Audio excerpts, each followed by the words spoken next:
Hi, I'm recording this to let people know the context behind the interview that you're about to hear. I was planning on making a short, like 10-minute documentary on the development of the hardcore Devo era of Devo's music and material. And I did an interview with Peter Conheim to sort of gather research for it, a bit of exclusive info and whatnot. But I kept on pushing back the video further and further, and it's been a couple of months now, and it's looking less and less like I'm actually going to make that video. So I'm just going to upload the interview because there's a lot of interesting stuff that I think that Devo and Resonance fans would be interested in hearing. So yeah, enjoy it and maybe expect the video. I don't know. Hey, who are you? What are you doing here? Yeah. Um, You want me to and answer that? yeah, yeah, please do. I mean, I don't want to say anything wrong. Well, I don't honestly. I was just saying to someone earlier this morning. I'm a jack off of all trades Hmm. because I do this film and video restoration work, but I also make music. And I was in the group Negative Land for Yeah. 20 years. And I'm in the band called the Mutants now, but I rarely Okay. play. Most of the work I do these days is on restoration. So I'm a freelancer, and this is my home studio, one of two, Okay. and most of the audio work happens in here, some video, and so that's yeah. Hmm. And I've been doing the Devo stuff now Yeah. since off and on since 20. I think first started working on their tapes around 2017, 2018. So it's been Okay. quite a while now. And what was that for in 2017? Originally, they wanted me to. I'll show you. I Oh. don't have the exact tape, but I have basically what it looks like. See if I can find one here. Oh yeah, here we go. The original Devo performances from 1972 through 77 were all Hmm. filmed on this black and white videotape. And Oh yeah. if you see me mishandling this, it's because this is just junk. This is not a master Oh tape. no. Yeah, you're gonna start And nibbling on it, you know? right, well, Yeah. I've done that. So they had these, and they were shot in Ohio, Mhm. and they wanted them transferred. And a mutual friend of ours told me that I had a machine that was able to do these, and so I transferred those all. And then when I was down at Mutato, I guess dropping off the tapes, I looked around at the vast tape archive, Hmm. and I just thought, like, holy shit, this you have a massive history here. I was looking at the tape spines, like, no one's ever heard any of this stuff. Shouldn't this all just, don't you want to do some form of like digital restoration, or at least just back these up? Hmm. I will say though, there's a kind of a modern misunderstanding about tape versus digital. This 50-year-old videotape may outlive us, but at the very least, it's going to most likely be playable one way or the other for a long time. Whereas, you know, this hard drive will be gone in 5 to 10 years.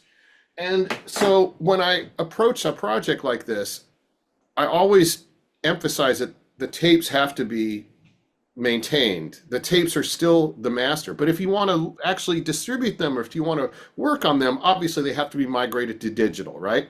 Hmm. So, but does not last. So my goal with the Devo stuff was just to try to organize it and eventually maybe release something. And that's Yeah. how we do Art Devo, the album set, Yes. which was all from the transfers that I did here. Um, and I remixed a lot of stuff too. But that's how it started, was just like looking at this stuff and just sort of basically taking it upon myself to say, Mark, why don't we do something with all this? One thing led to another, and then it became, Jerry, why don't we do something with these films? The films are just sitting in your laundry room, So we worked on those, and that's how it's all come together. Hmm. Yeah, and I'm really very happy that Art Devo is finally out there and that you're doing all this work. There's sort of I've heard from a lot of fans saying like, "Oh, the tapes from the 70s are barely held together these days or whatever." Like the Devo tapes specifically or whatever. No? No, They're I mean holding they're on fine. strong? Okay. They're fine. I mean, that's the thing. That's the thing. Hmm. After a certain period, without going too far into the weeds, after a certain period of time, call it 1976, 77, 78. After that time and all the way up through the 90s, audio tape and videotape did have a big problem. Mm-hmm. It all goes sticky, basically. It's a short way of saying Okay. not every brand has the same problem, but they all have it in one way or another. So oftentimes I will get a videotape like this or an audio tape that goes in that machine, and they have to be dehydrated in a dehydrator. They have to be Mm-hmm. baked, as they say. Once you do that, if you do it carefully, the tape is like new, and Okay. it can be played, and then you can let it sit on the shelf. It'll get sticky again, and you can bake it again. So in the case of the Devo stuff, I didn't actually have to do a lot of physical restoration until we started getting into like 79 and later. Okay. But everything before that was actually fine. There's been very little stuff that's needed to be baked up to a point, and then I Mm-hmm. started having to bake like crazy, and I still do, and it takes about 6 to 10 hours per tape to bake them. So it's a very arduous process. So when people think that the tapes are falling apart, they kind of are, but they're repairable in a way Okay. that, like a hard drive, when it fails, will not generally be repairable as Yeah. easily, Yeah. if at all, right? Okay. I think the big example people like to say, oh, this one, and I'm not saying that it is. People saying, oh, this one doesn't barely exist, is the Halloween 1975 show. I don't know if you've heard that. Oh yeah, it's It's fine. completely It's intact. because on the CD that's on, the show Yeah, sounds pretty heavily edited, and people are like, oh, maybe it's edited around sort of tape distortion and stuff. no, it's edited because it was an hour and a half long. So it is an hour and a half long. I have it. It's all sitting Yeah, behind me, digitized. Yes, yeah. it's That's what, I want to say that show ran something like 70 to 90 minutes. I haven't listened to it in years, hmm but one of my Oh, projects someday is to put the whole damn thing out it's because it's got a, astonishing. yeah. I love that. That show really, it's very special to me. I listen to it to get hyped up. Like, yeah. The proud, Lisa Frank. Hyped up. Yeah. Yeah, well, yeah, it's Yeah. it's great. And actually, if I'm not mistaken, that was actually recorded on a 4 track. So Okay. there's a degree of mixing and improving that can be done to it. I'm pretty sure it was a 4 track, and if not, it's a very good 2 track. hmm The two guys in Ohio that did most of their recording before they started doing their own home 4 track recording, which is most of what you hear hmm on Devo and on the hardcore sets. The two guys that did that were actually really pretty good. One guy manned the video, and the other guy did the audio. Marty Raymond, I'm pretty sure, was the one who did the video, and the late, oh my God, how could I forget his name? It'll come to me. But there were there are two big boosters in Ohio. Okay. The one who died last year, oh, Ed Barger. Ed Barger. I'm pretty sure he ran the audio machine, and he did a really good job. So all the live shows that they taped generally are good. Okay. Cool. That's interesting. Because I was talking to someone else about this, and Yeah. they were interested in to know what the vetting process for the Art Devo set was. They were like, "Oh, why isn't there more from the '76 set that we hear Nutty Buddy from?" And just Right. stuff like that. That's more it's more of a question for Michael Pilmer, because Okay. it was Pilmer who originally came up with a running order. Oh, And okay. originally he was going to do the thing from existing bootleg tapes. Mm-hmm. And I said, Michael, I have all the masters digitized. Why would we do that? And I'll tell you what, I've got even more. I found more crazy shit. So I kind of proposed a revision, and Okay. then he and the label fellow from Futurismo, Jay, I guess his name is, they together came up with the running order. And I mean, certain things just didn't make the cut. I mean, it was a really long record. Yeah, Um, like but four discs.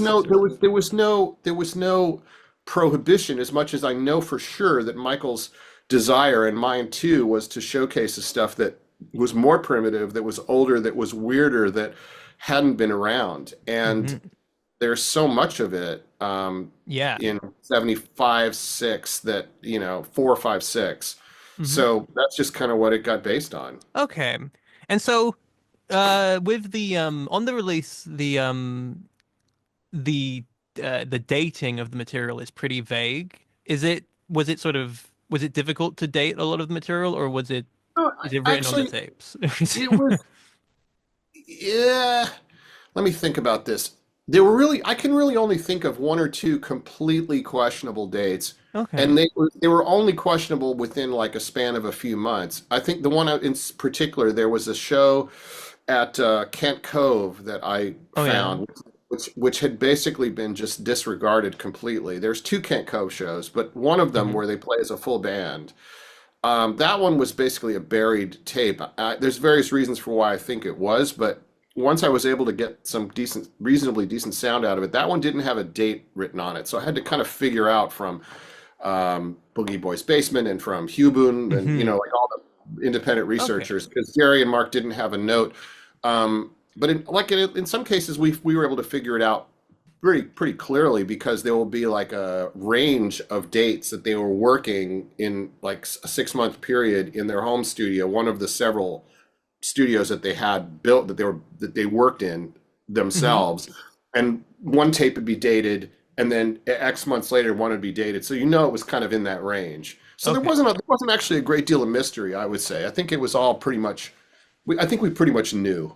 Okay, that makes sense.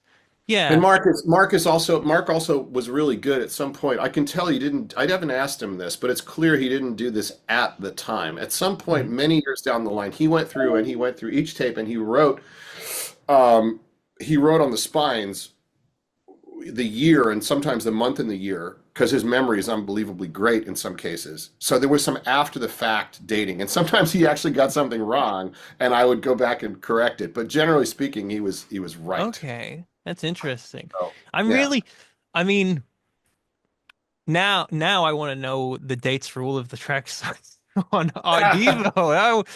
Well, I'll send you an email. I'll send.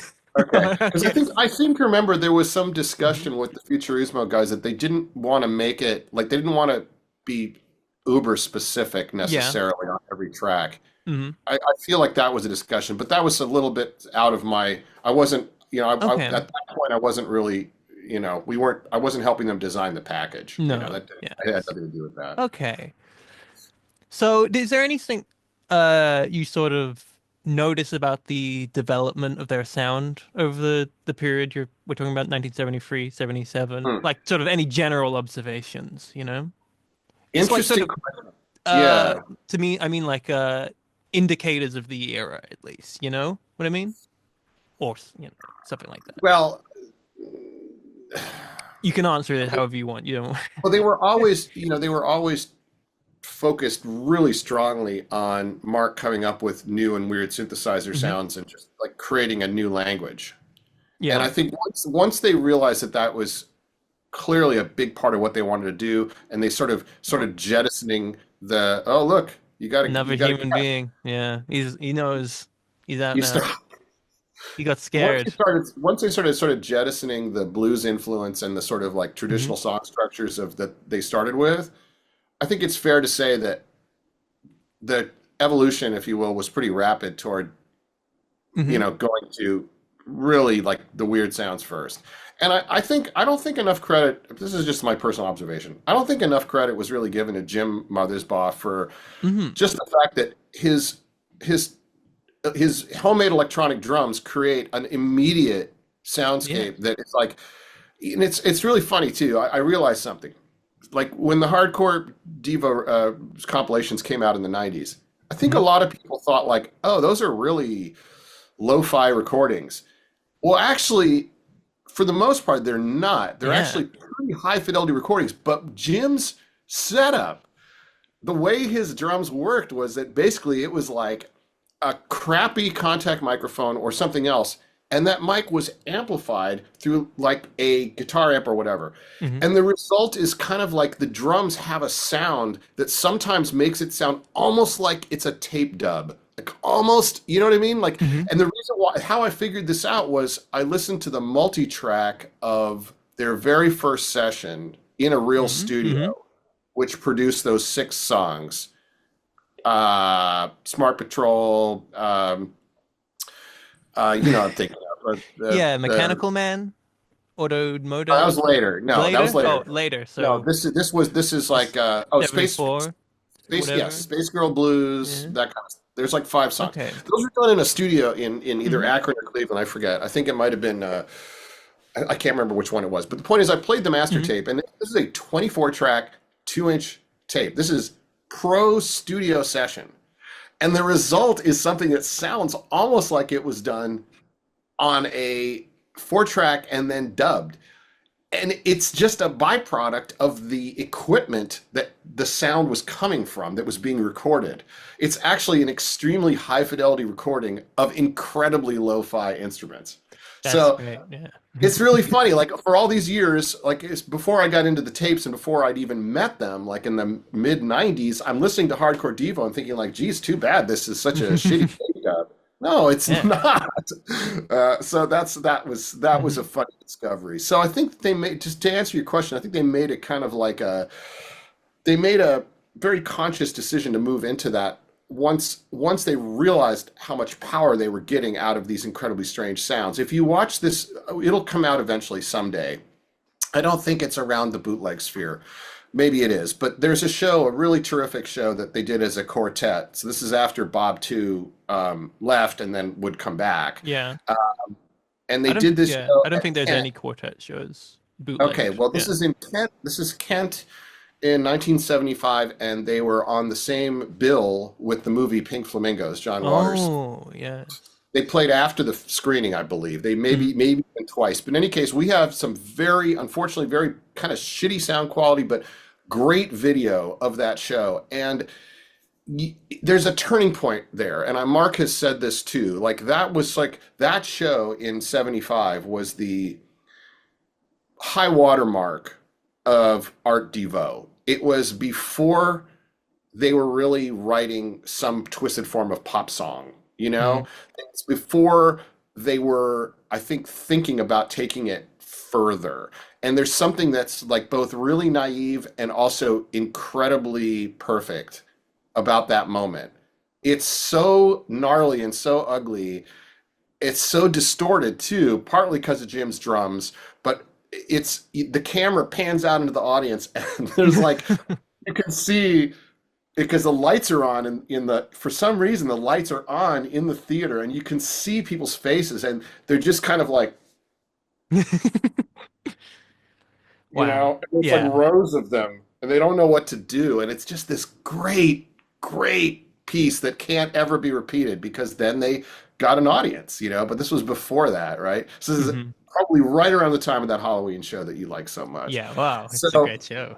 right, so I think that they also Mark really was a good tape engineer. Mark was Mhm. basically doing the primary amount of the 4-track engineering and the mixing. It turned out I didn't know this, but that was kind of his domain. And then I think Bob Casale got into it a little bit back in the day. He wound up being the main engineer at Mutato and on all the later stuff and for all the Mhm. commercials and everything. But in Akron, Mark was doing most of the recording and he was doing a really good job. And so what I discovered when I went through those tapes was that they actually were well organized, well recorded, cleverly, like with all the limitations of only 4 tracks, they were very cleverly bouncing tracks down to Mhm. make more layers, adding more instruments, adding a background vocal. They did some really good work on their Yeah. own. So, Yeah. one thing I'm interested in is the tapes that you got and sort of curated and remastered and whatever. Were they sort of single song tapes, or did they have like a full rehearsal or something like that? A full Very few set? of them are not, very little was rehearsal. There's Mhm. most of the Okay. rehearsals are cassettes. Generally, they are reels of more than one song, Hmm. sometimes several takes. Okay. Um, as time went on, and they got a little more regimented, and especially I actually would put this to probably when they got to LA. Hmm. When they got to LA, they started making demos where they would mix down a 4-track or 2-track version of a song that came out of a jam, that came out Hmm. of a rehearsal, that came out of whatever, and that would become its own separate little tape. And that's why you see in the photographs on, I think it's on Recombo Yeah. DNA, is Comedy. where, Yeah. right?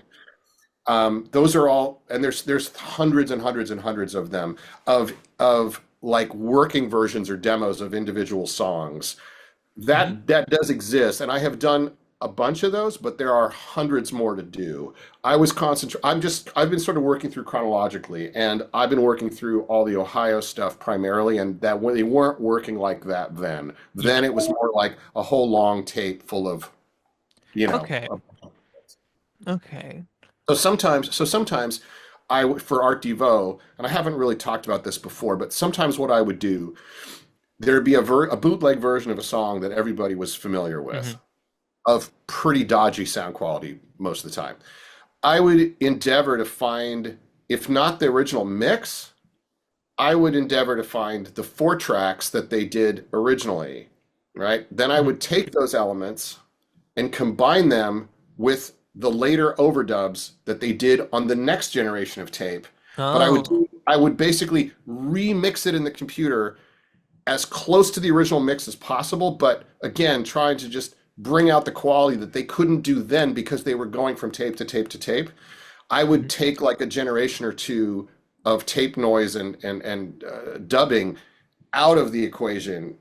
I was able to recreate the work they did digitally, right? So that happens on a number of cuts. I don't have it in front of me, but there's got to be at least like 8, 9, 10, maybe even more that are remixed from the 4 tracks by me, to, in some cases, combining sources to make it sound good. And that's why some of them sound as good as they do, is because I found the 4 tracks. But then there's some like Midget where for some reason they wiped the original 4 track almost all the way to the end. And then like in the middle of a tape, you hear the silence stop and the end of Midget starts. And it's like, oh no, they erased all that. So that happened a few times. Oh, so man. some stuff is just gone. You know, it's just.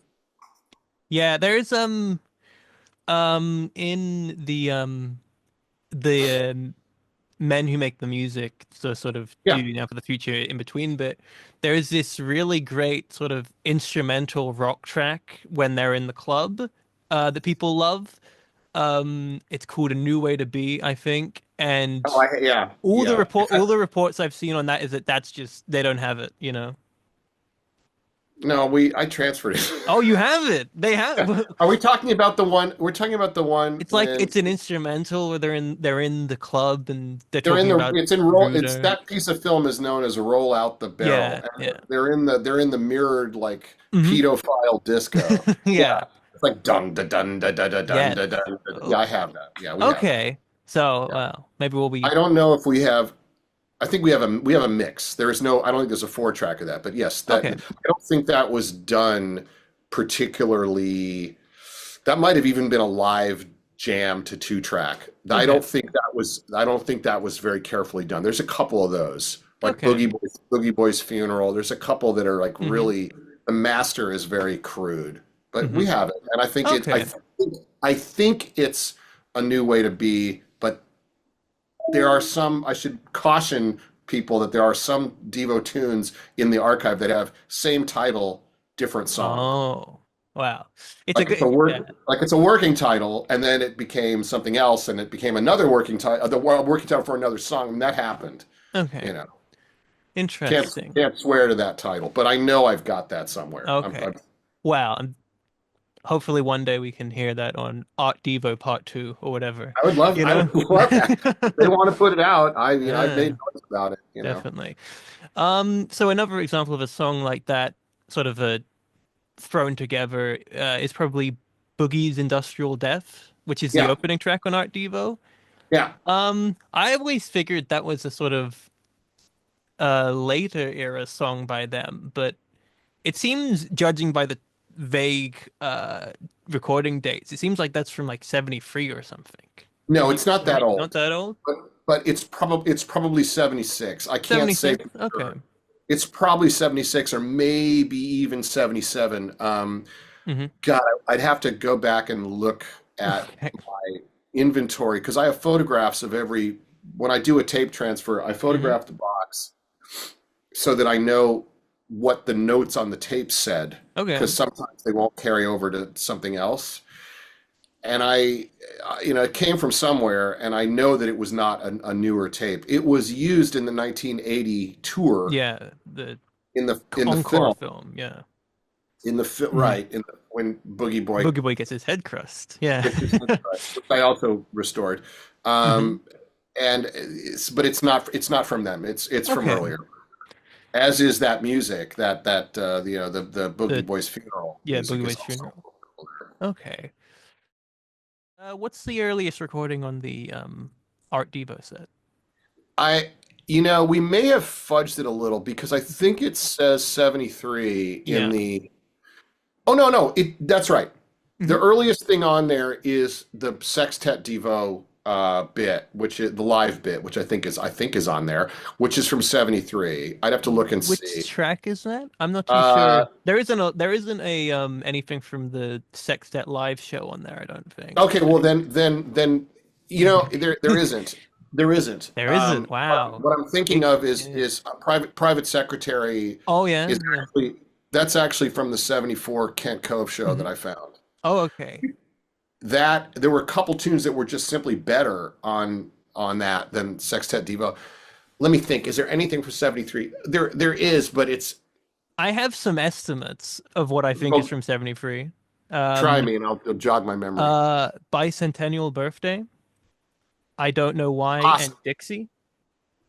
Exactly. Those are the ones I was thinking of. Okay. Although Bicentennial Birthday, that might actually be, because it's bicentennial, that could have been 76. Oh, okay. What's the significance of bicentennial? I figured it was a made-up word.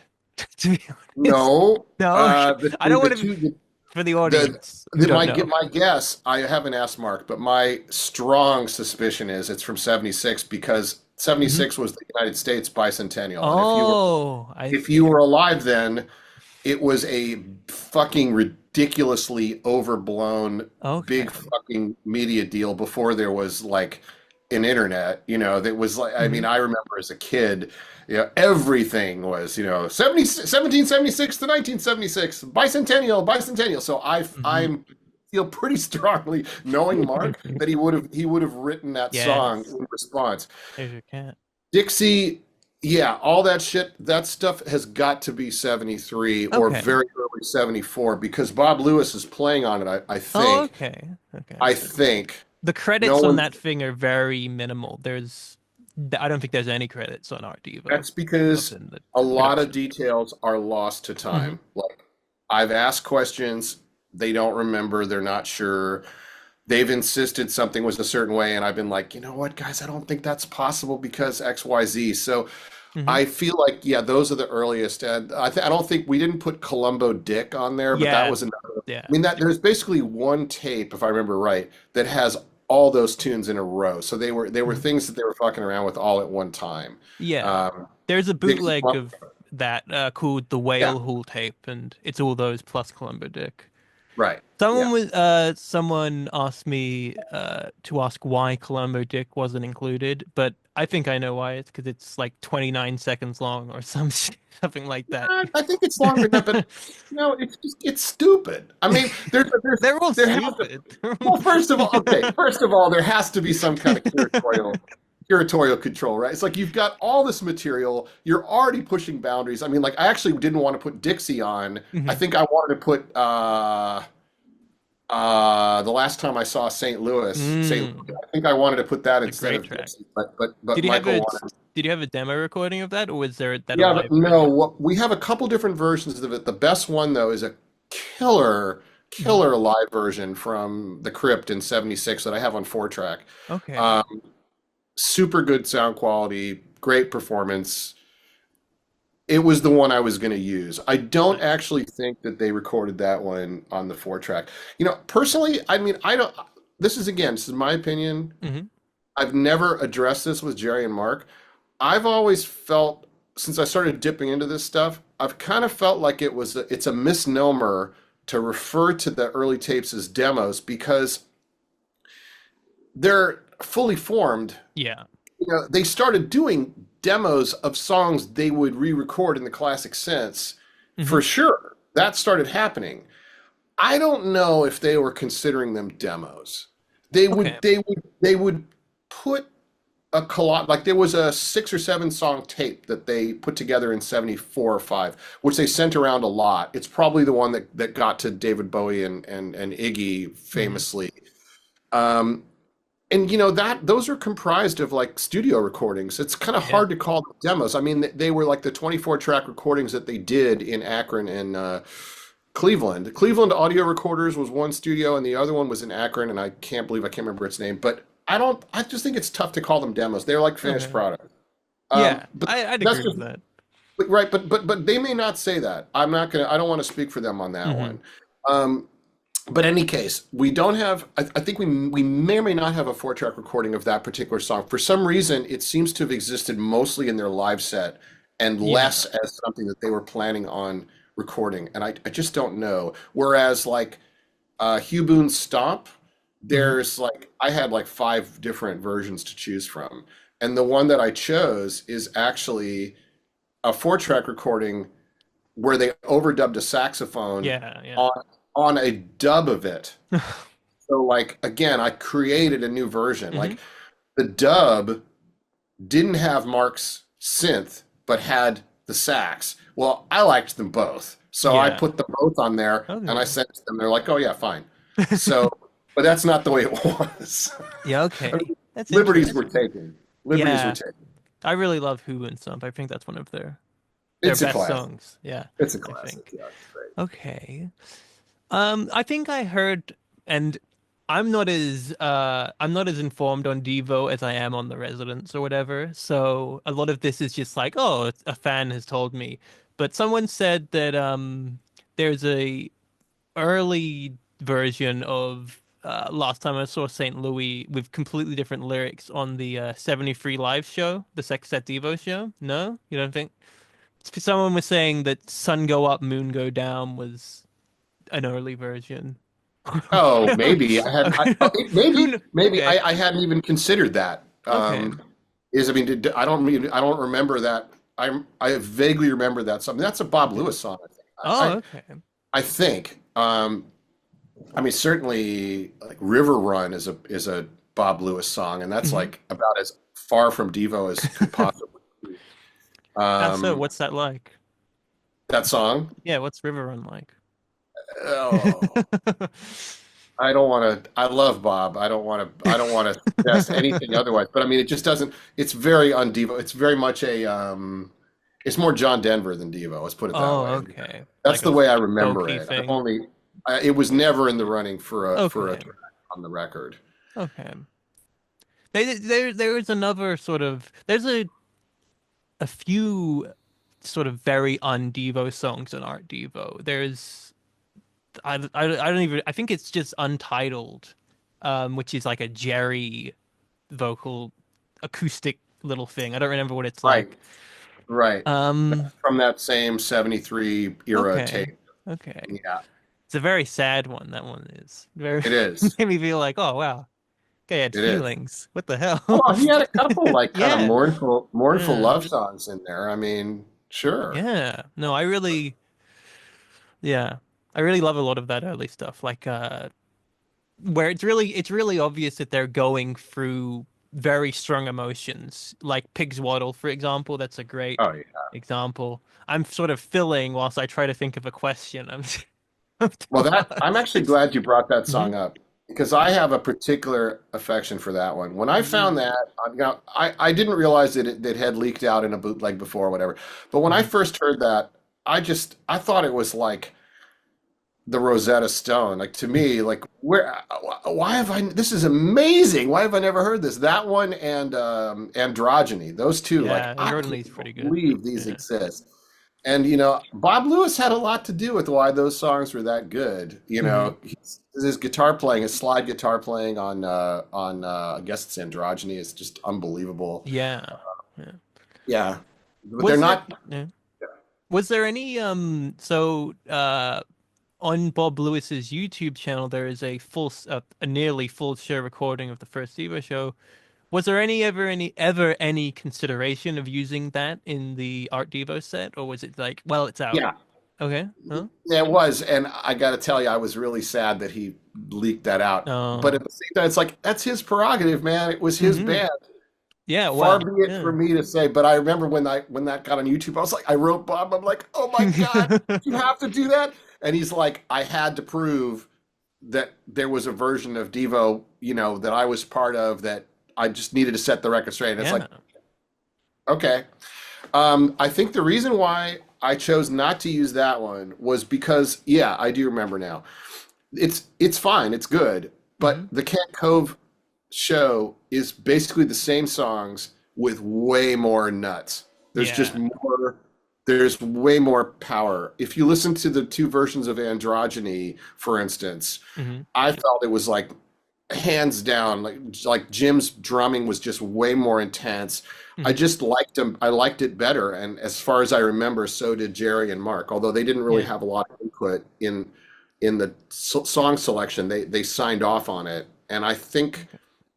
I think I sent them both, and it's like, what do you think? Even with all the distortion that's present on the tape I found, which I think is the reason why it was forgotten, is because Oh. it's completely overdriven and it had horrendous tape distortion. And I actually managed to, using forensic tools, I managed to knock the distortion way, way down. If you listen to it raw, I'm sure they got the tape back they listened to it the next day and were like, oh no, it didn't come out. And they just threw it on the shelf. And that's why it had not been Mm-hmm. touched or bootlegged at all. Yeah. Whereas the one that Bob put out, there had been some cassettes of it around, not many, Okay. but it existed. The other one had never leaked out at all, and I Yeah. just felt Yeah. the performances were stronger. So were there two sets of 74 Cove shows that were on the set? Yeah. Yeah, Okay. the other one is the one where we refer to it as the poetry show. It's the one Yeah. where they're sort of like a beat combo and they do the whole the Me Lai Mama and Mm-hmm. that Fraulein and unbelievably good version of Fraulein, which again mm. to me was like, oh hi Turkey, this is Turkey. Hello. Should not have a cat in an archival environment, but I'm doing it anyway. Yeah. Um, that version of Fraulein to me was like untouchable, and that was just quartet, stripped down. There's no photo, so I can't tell you exactly what the equipment was, but it was very straightforward. I think Mm. I'm guessing that Jerry was actually not playing bass and that Mother's Bob was playing bass, so it's just bass, Okay. synth, and Jerry. And there was something so just magically gnarly about that I felt like it had to go on there. So Yeah, it's a great that's show. Yeah. a And great, great show. Yeah. mhm. It's almost all on there. I think it's all there I except think for so. Midget. I don't think, No, midgets on there. is it? Okay. I've been playing that version a lot. Maybe there was an encore of something that cut off, that the tape ran out. I can't quite remember, Yeah, but I think, that show is one that was bootlegged a right. little bit, and the bootleg version cuts out midway through midget, but not the version that's on Art Oh, okay. Devo. Yeah. Okay. Well, who knows Mhm. what the I think source was. there were some spoken word introductions to each of the tracks which were not on Art Devo at all, but are on the bootleg, and so yeah. Yeah, there is more talking. Hmm.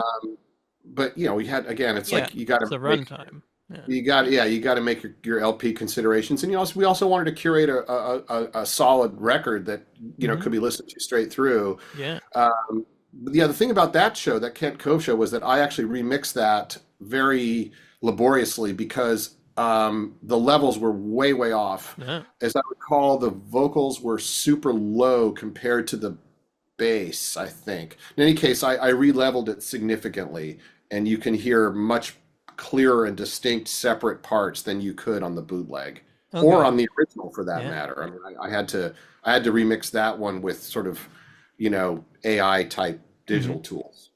I haven't revisited any of the bootleg since Art Devo has come out, so it's sort of it's completely redefined the versions for me. I can't recall. Yeah.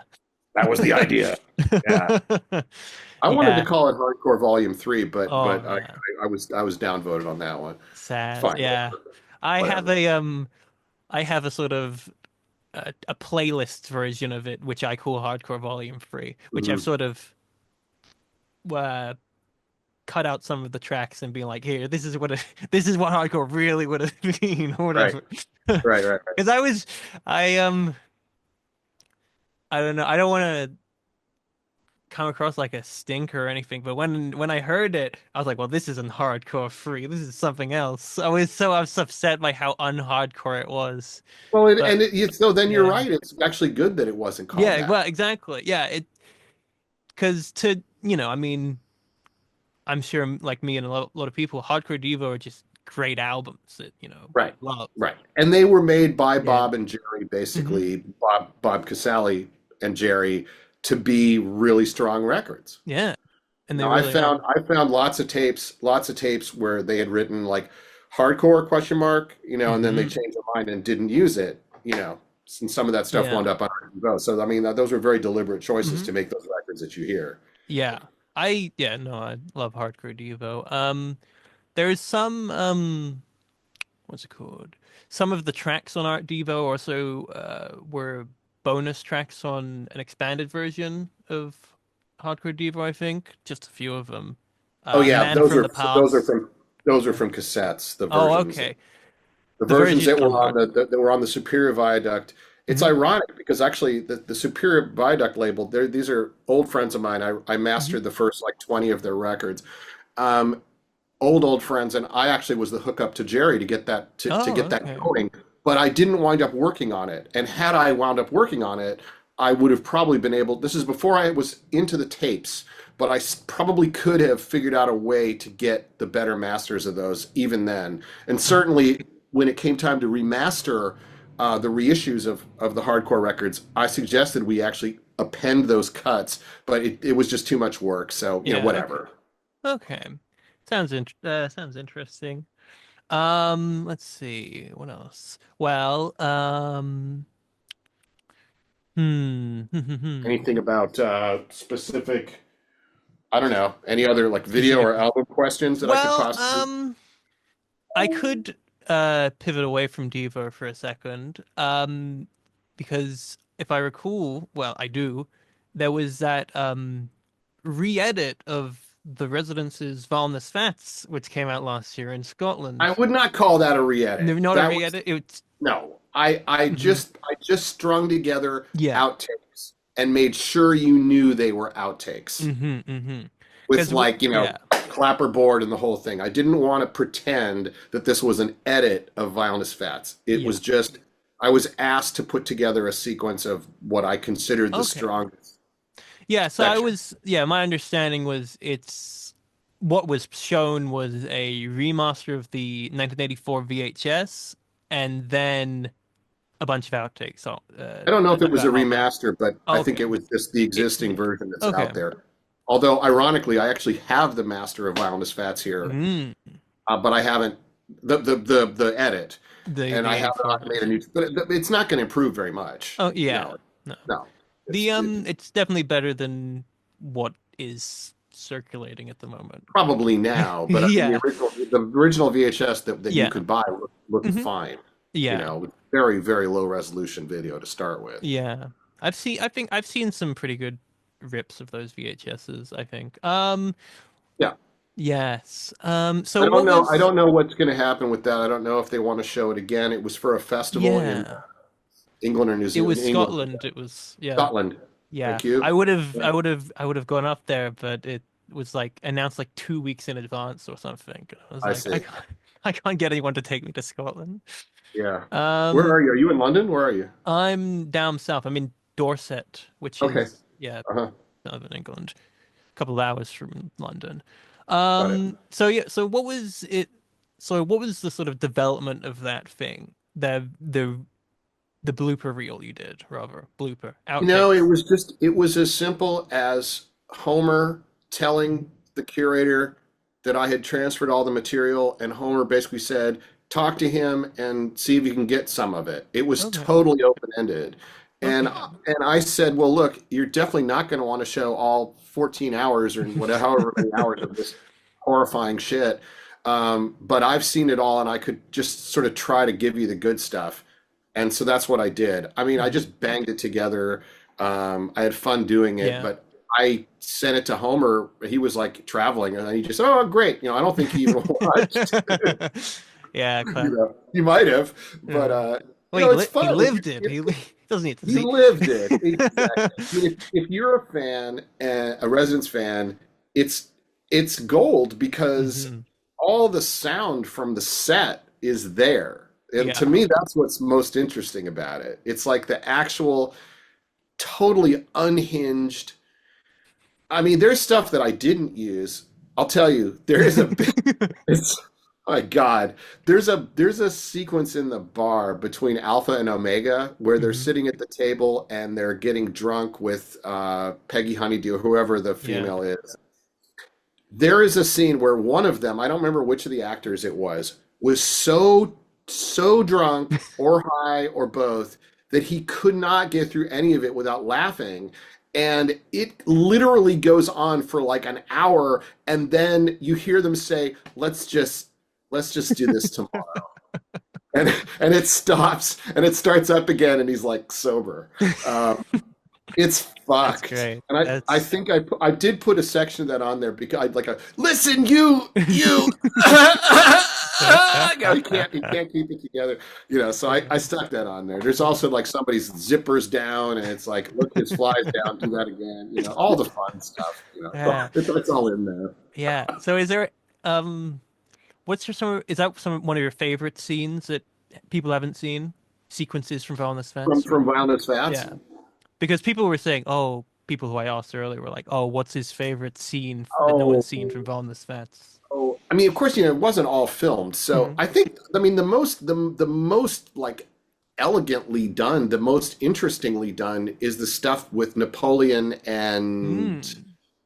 uh, Wiskusa. Wiskusa, Yes. and I think that's because those were directed by Graham Whiffler, who Mm-hmm. later went on to do, the The films, video, yeah. who I worked with to restore those Hmm. films. He is really good and had a lot of experience. There's like tracking shots and there's smoke that comes into the frame, Yeah. and it's actually very nicely done. So I think that was my favorite stuff. But I mean, I can't help but like marvel at how incredibly offensive and politically incorrect it is. Because there's not those scenes, but there are Yeah. some. Yeah. There's not one, but two blackface characters in the No, thing. two blackface characters. Oh, The 84 true. VHS tape has one, but Well, I don't remember which, but there's like, Ninny is is the person right. who, yeah, that's the one That that's the in the maid? 80. I think she's a maid, yeah. I Yeah, well, maybe. I mean, when you hear her actually speaking, it's just, oh, Yeah. just want to Yeah. die. No, But yeah. there's Sad. also Hmm. there's a sequence. It's called Cave, and at Hmm. least it's labeled that way. And they're in a cave which is I think all balloons. It's a pretty Hmm. beautiful set. And there's another blackface like we's going to go down. Blah. It's just Yeah. you just can't even. Oh, I think I have heard about it. I think that character was played by Swamp, who was a friend of Oh, theirs. funny, Yeah, funny. that's at least I think so. Actually, oh, okay, yeah, I Yeah. think that's right. I think Okay. that's right because because Yeah. because Yeah. not John Kennedy, but the other one who left. Um, Jay Clem.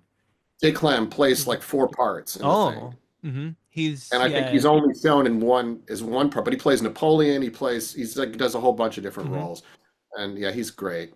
But Yeah. I mean, the whole thing, it's my first thought when I did all that transfer was like, well, no wonder they didn't finish because it's so unwieldy and it's such a mess and it's so ambitious, but also the sets are so beautiful and there's only being seen in this blurry black and white. It's like it was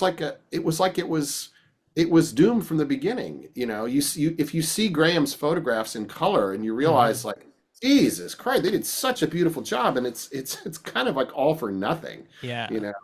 It's really real tragedy, Villainous Fats is. It is, Yeah. but it'll never be. I mean, I've watched it all, and it's by no means is it all filmed. I Hmm. mean, it's just not. Like Yeah. the story just doesn't go. It stops. It does no. Mm. It's not even linear. It's they filmed it out of sequence, and so it's just a mess. Yeah. Yeah. There is there is a sort of a script that I have access to, which is sort of the dialogue from the Yeah. 84 version. Um, and it has Ninny's lines written out. So I have a vague idea of what Ninny Right. sounds like. I'm like, oh, Right. you can't be Yeah. doing this, guys. Okay. Let's see. Oh, what was it like working with Graham Whiffler then? What was it like? What was he like to work with? Great. Uh-huh. He's an artist, and Mm. he sat there with the colorist, my friend Andrew, who actually dials in all of the final color grade on the restorations that I do. Hmm. Most of them, not he's only worked on a little Devo, but he did all the Graham Whiffler stuff, and yeah, we all sat together, and he knew exactly what something should have looked like. Because when you go from the original negative, a lot would happen in the lab, just like today, what happens on the desktop. And, certain whole sequences are supposed to be sort of timed a certain way. Either they're supposed to be like a little more blue, they're supposed to be a little more red, whatever the case may be. He could remember exactly, like, oh, yeah, this shot right Oh, here, this is supposed to be this way. And we only made a few very subtle changes to the original. And he had it all in his head. Yeah, okay. he's a, he's Wow, a, that's he's great. amazing. Yeah. L uh, Last time we talked about the residents, we talked about the Man in the Dark Sedan video and how that's on some weird format that you I you couldn't figure I out how to cannot. run or I something. It still have just not been able to scan. wow, Yeah, that's fortunately. tragic. Well, maybe one day. Well, I don't. I mean, the negative is definitely lost. It would oh, have been. okay. No, it would have been found by now because there were Hmm. very few places it would be. It would have been with Homer. Well, actually, with Hardy. It would have been with Hardy or with Homer or at the Hmm. Pacific Film Archive in the vault. I've been all through that vault. It never came in with the stuff, so it probably, like a lot of film negatives, like Whip It, Devo's Whip It is lost. Oh, okay. A lot of negatives just never come back from labs. I mean, it's a different subject entirely, but I'm trying to work with George Romero's wife, is the late George Romero's widow, Hmm. on finding the negative for the film Day of the Dead, the third in the Mm. Dawn of the Dead, in the Living Dead series. It's missing, Oh. and as of my communications yesterday, like it's probably lost.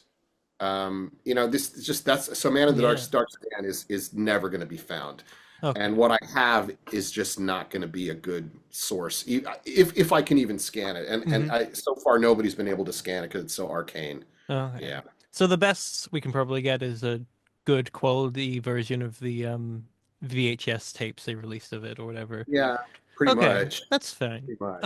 Let's see. So you said that Art Devo was sort of inspired by you seeing the tape archive at Mutato Studios. Were there any tapes from the other members that the other members had possession of? Like any tapes that Jerry had that weren't at It's funny. Mutato? Jerry had one single master that I found, and Yeah. it was a Worried Man, Oh, the okay. song from Human Highway, which I just finished putting together. Hmm. That's the only tape I've ever found in his Okay. archive.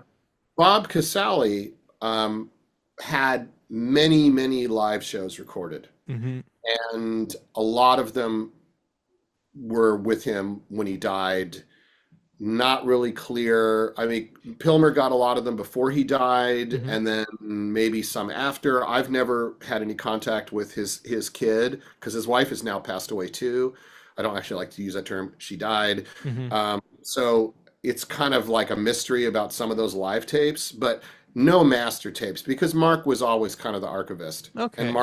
Mark kept everything. And the only thing that's not in the Devo archive that's really important is the I've said this before, but the multi-track 2-inch tape of Freedom of Choice. That somehow got squirreled away by someone at Warner Brothers, and that's fine. It's in their vault, except that Warner's lost part of it. So 4 songs from the record are lost forever. The mix exists, but not the multi-tracks. Okay. I got from the nice guy at the Warner Vault, he gave us digital copies of what's left, but it's missing a bunch of songs from side B, I think. Yeah, Okay. Because it's a shame. I'd read that Jerry had a 1972 asset tape of their first recordings, and someone said, "Oh, ask about that." And no, An, doesn't have it. an Doesn't acetate exist. of their first recordings. Yeah, of sort of early versions of "I Need a Chick" done with Jerry, Peter Gregg, and Bob Lewis before Mark even showed up on the scene or If something. that exists, I've never heard of it. Okay, okay. See, I, I was a bit skeptical that it existed as well. I mean, did they literally say it was an acetate? I Because might be.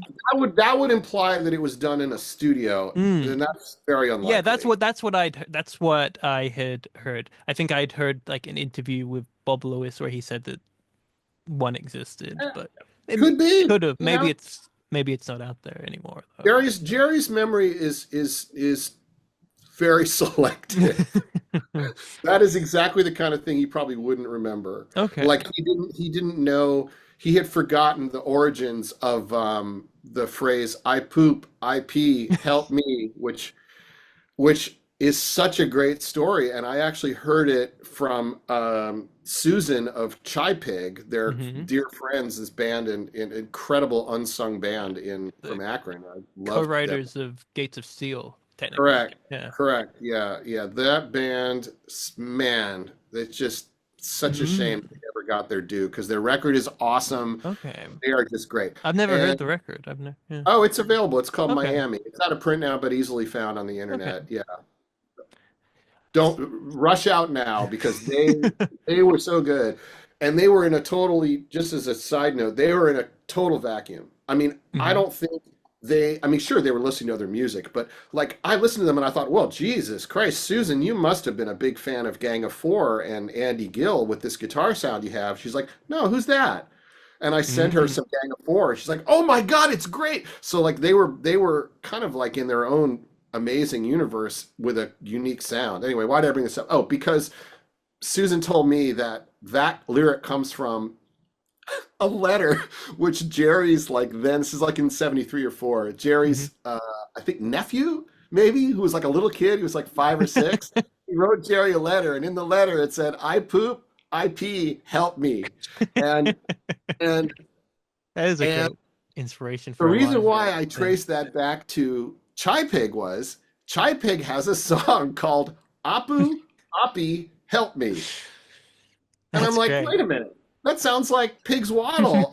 She's like, it is. So I went back to Jerry and I'm like, this story's so great. He's like, what story? And I told him the story. He's like, I don't remember that. Yeah, that's.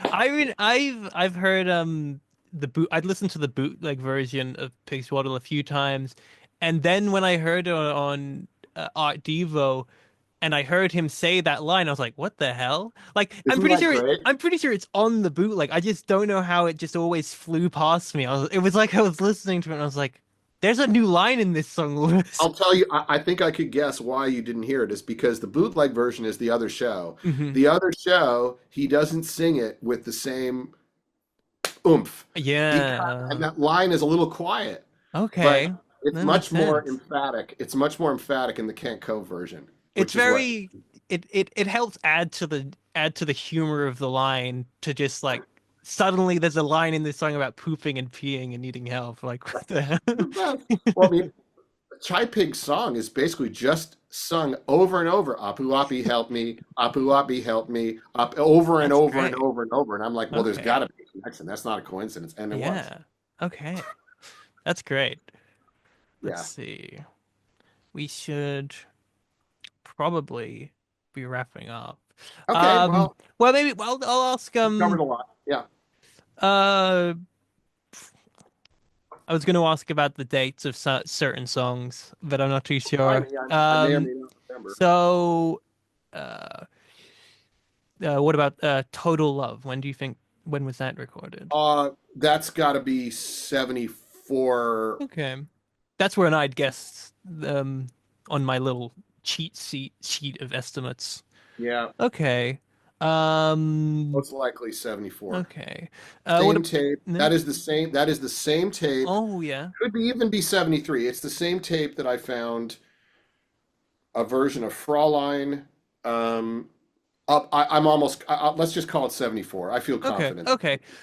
That's actually that reminds me of something that I was meaning to ask. Is there sort of a I was wondering if there was a sort of discography of tape albums or whatever from this era to sort of that Art Devo, Hardcore Devo were based around or whatever. You What do know, you mean discography? like as in, is there a sort of could you give a rough list of the demo tapes that these songs are from? You know? No, No, you can. because no, They're not named or no, but no, it's no. They just have no. the titles written on them. They're Okay. not named. The only way that they're named, and it actually was kind of helpful in dating them, is that sometimes Mark would write um, Balch Street, Balch, or he would write Man Ray. Okay. And Which that's of how us? you knew what studio, what home studio it was recorded at, because he moved several times. They all moved Okay. several times. I don't know whose home it was always in, but he labeled the tapes based on the studio name a lot of the time. So Hmm. you could tell that like the bulk of like the really productive period in 75, 6, 7, maybe not as late as 77, is at their studio that was called Man Ray. And that's Okay. where much of the stuff on hardcore comes from. It's where all the stuff that's like the somewhat more sophisticated 4-track recordings, those were all done at their studio, which was called Man Ray. It's also where Chai Pig recorded one of their Okay. songs. Um, the two guys from Ohio, I believe, set up that studio. So Okay. that's one way you can kind of name the tapes, but Hmm. generally speaking, it's just like year song titles, Okay. hundreds Um. and hundreds of them. Okay. It's saying here Oh, we've yeah, got look, 3 minutes. hold on. I Oh, mean, okay. just a Hundreds of second. them, you say? Oh, I don't know if I. Oh, of course there are hundreds, many hundreds. I mean, okay. you know what? I don't. I think they've all been shipped back. Oh, I was okay. I was gonna try to find you. Yeah, I was gonna try to find you like an actual stack and show you. I don't think any are left. Pretty Okay. sure everything is back now. That Mutato, but yeah, I could. Yeah, I could show you examples. But if you want, Okay. if I remember, I'll dig up a few photos of like a typical example that wouldn't show up, and I'll send it to you, and you can see what it looked like. Okay. Great. It's saying here we've got 2 minutes left, so I guess Okay. I'll close this off by saying thank you for doing this. My pleasure. Yeah, and I mean, is there anything in the future for Peter Conheim? It's all about getting the film restorations out in the world right now. Hmm. Hopefully Okay. there will be. I've posted this elsewhere, but hopefully there'll be a Criterion uh, Oh yeah. Blu-ray release. If not, also another label. Maybe who knows? Again, nothing is. There's no contracts. Nothing is firm. Okay. Uh, but the Devo documentary did finally get sold, and it'll Oh, be able to be seen soon. very So that's exciting. good. It's Very not my exciting. project. I have nothing No. to do with that. I Okay. just advised. Hmm. And yeah, so that's just keep the spuds toasting. What can I tell you? Thank you. Roast them over an Yes. open fire until the skins are nice and crispy, and then squeeze out the innards. I And agree. I agree to that. right, Great. Um, to avoid being kicked out, I'll just say, yeah, goodbye. This was fun. Yeah. Be seeing yep. you. Yes. More questions? Just give me a ring. Okay, I will. Thank you. See you later. See ya.